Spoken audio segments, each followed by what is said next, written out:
এই যে মামুন আজকে মেরে আমাকে চেহারা কি বানাই দিছে। তো গাইস লাইলা বাবির বলে মামুন ভাই মার দিছে, তো কি নিয়ে মার দিছে তো লাইলা বাবির দিন সরাসরি আমরা শুনবো।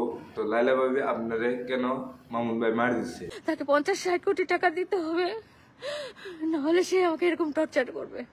তাকে বাড়ি লিখে দিতে হবে গুলশানে, নাহলে সে আমার সাথে এরকম টর্চার করবে। তো গাইস লাইলা বাবি যা বললো মামুন ভাইরে বলে 50-60 কোটি টাকা দিতে হবে, তারপরে বলে ধানমন্ডি একটা বাড়ি আছে ওই বাড়িটাও মামুন ভাইয়ের নামে লিখে দিতে হবে। তো তা না হইলে বলে মামুন ভাই লাইলা বাবিকে মারধর করতে থাকবে। এত আদর করার পরে, এত যত্ন করার পরে আসলে গাইস একবারে নিজের পোলাহানের মতো না, নিজের জামাইয়ের মতো আদর করছে এই মামুন ভাইরে লাইলা বাবি।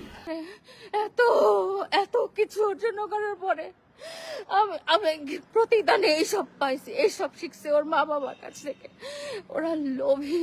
এসাল বাচ্চা তোমার হাতে মামুন ভাইয়ের হাতে, তো মা বাবা নিয়ে টানো কে? একটা পোলাহান পালতি কত কষ্ট এটা মা বাবা জানে, আর তুমি মা বাবার টার্গেট করে কও যে লোভী। তো ওরা লোভী না, লোভী তুমি। মামুন হলো তোমার ছেলের বয়সের লোক, তোমার হলো 55 বয়স আর মামুন হলো 20 বছর। ছেলের বয়সে পোলাহানরে তুমি বিয়া করছো। ব্ল্যাকমেল করে করে আমাকে আমাকে শেষ করে দিচ্ছে।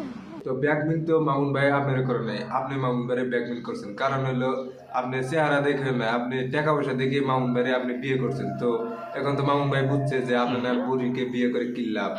তো আমি তো চাইলে আমি একটা চিংড়ি ছেলেকে বিয়ে করতে পারবো। তো মামুন ভাই এখন বুঝছে, তো আপনার ছাইরা চলে গেছে। তো চিন্তা করার কোনো কারণ নাই, আপনি একটা বুড়া দিকে আপনি বিয়ে করে ফেলান। আজকের ভিডিওটা হলে এই পর্যন্তই। তো ভিডিওটা শেয়ার মেরে দিও।